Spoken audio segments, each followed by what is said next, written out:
Giữa mênh mang đôi môi có lòng, chỉ tiếc anh luôn lòng hơi đến sâu. Một cuộc tình anh vẫn cố giấu, giữ riêng mình lạnh sâu.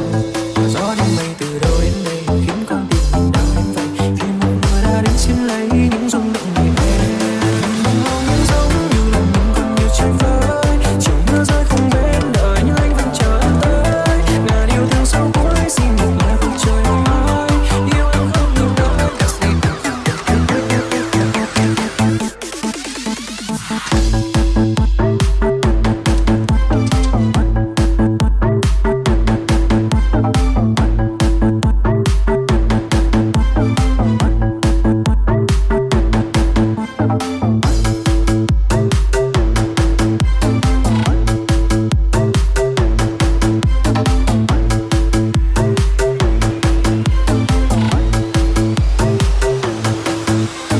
Còn em mơ vội tắt, mưa đang rơi trong mắt anh tìm hình bóng của anh là dòng đời nhiều mong ước, mong bên anh sẽ mãi yên bình, tuổi xuân đẹp như anh chờ.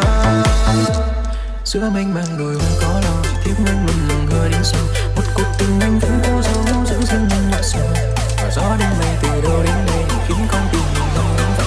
Vì một người đã đến xin lấy những rung động em. Nhìn bông lau nghiêng giống như lòng mình còn nhiều chơi vơi. Chiều mưa rơi không bên đời nhưng anh vẫn chờ em tới. Ngàn yêu thương sau cuối xin một lời cuộc trời ơi.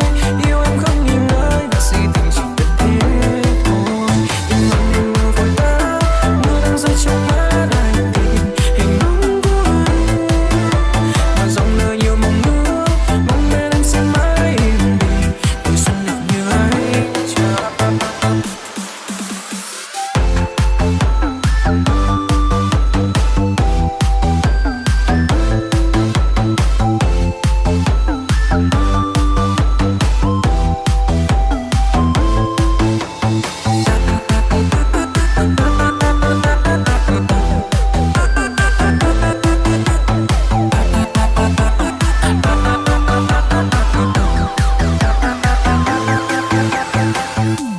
Dưới cơn mưa chẳng